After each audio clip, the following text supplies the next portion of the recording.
So hi guys, good morning. Jana niliposti video kumhusu mtoto Janeti mwenye umri wa miaka 8 ambaye amebakwa mkoani Kagera akiwa kwenye mazingira ya shule. Yaani mtoto amebakwa shuleni. Video ile niliifuta kutokana na sababu zifuatazo. Ya kwanza, nilimposti mtoto na kumuonesha sura. Japokuwa wale wengine wameposti, lakini sisi hapa as much as we want kupata justice, lakini hatutomwanika mtoto ambaye ametangulia mbele za haki public mpaka tutakapopata idhini kutoka kwa wazazi maybe.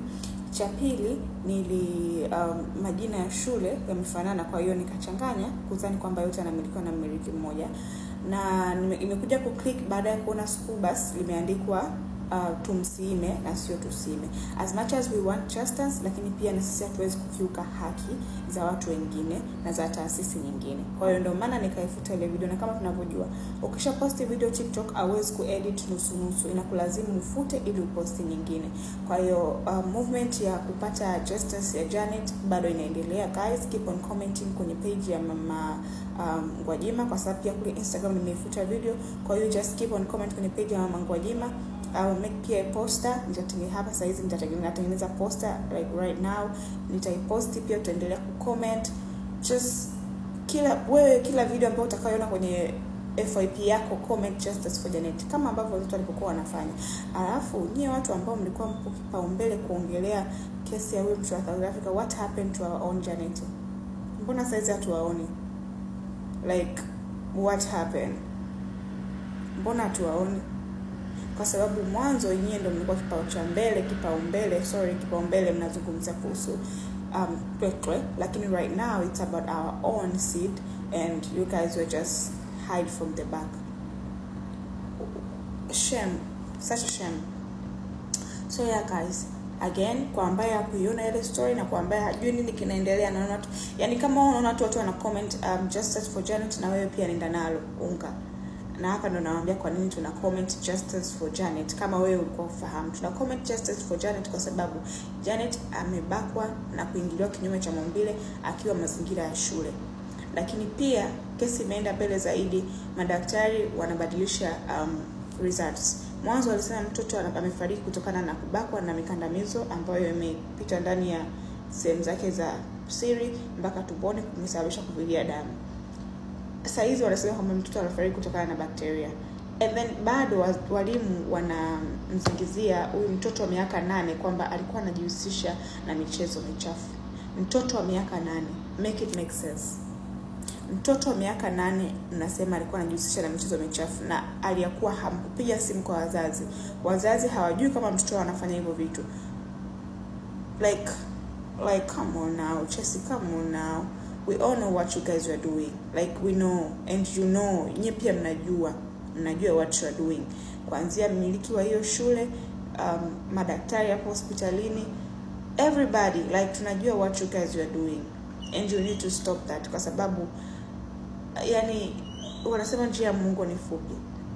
Kwa sababu mwanzo Mungu alipokuwa mkubwa, yule daktari alisema kwamba mtoto si amefanywa ubakaji na kuingiliwa kinyume cha maumbile. And then after like 2 days, wazazi wameenda one day, kwa sababu wale wazazi walienda shuleni kwa ajili confirm, and then walipofika kule hospitali daktari akabadilisha mada. Na yet pia yule mwalimu anasema kupiga simu nyumbani kwa sababu walikuwa hawataki kuharibu reputation ya shule, kwa sababu ile shule yao ipo kibiashara zaidi, lakini sio kulinda haki, amani na utu wa mtoto.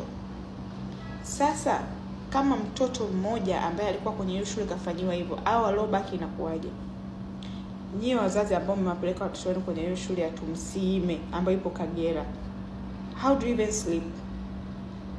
Like how do you even sleep knowing kuna mtoto amebakwa na amefanywa kitendo cha kinyama akiwa mazingira ya shule? How do you guys sleep? Like how do you guys sleep kwa sababu unajua mwanangu yuko kwenye trap? Zamani sisi, kuna mtu alicomment akasema zamani sisi kipindi tunakuwa wazazi wote walikuwa wanatupeleka boarding wakijua kwamba kule tunaenda kuwa safe, which is very true. Tulikuwa tunapelekwa boarding kwa sababu no one is getting in without being checked, and no one is going out without permission. Kwa hiyo ilikuwa ngumu sana watoto ambao wanasoma boarding waweze kupitia vitu vya ukatili kama hivyo. Mtoto ambaye amesoma boarding, kitu kikubwa ambacho anaweza kupitia labda achapofimbo na mwalimu bullied, lakini sio kufanyiwa kitendo cha kinyama kama hicho. Alafu bado mnakuwa mnaleta pinda mtoto asipate justice. So yeah guys, hiyo ndio maana tuna comment justice for Janet. Janet ni mtoto wa miaka 8, narudia tena, amebakwa akiwa mazingira ya shule. Shule inaitwa Tumsiime, ipo Kagera, na ni shule ya boarding. Yeah, na walimu wanasema aliyefanya hivyo ni mtoto wa darasa la 4. Kwa hiyo yeye naomba mpige mahesabu kama mtoto wa darasa la 4 anaweza akamsababishia mwenzie mpaka kufikia hiyo hatua ya kufa. Na mtoto wa darasa la 4 bado ndio wanasema eti atokee huko ndani. Shule ni ya boarding, ina ulinzi. Mtoto kwa shule ni yeye anafanya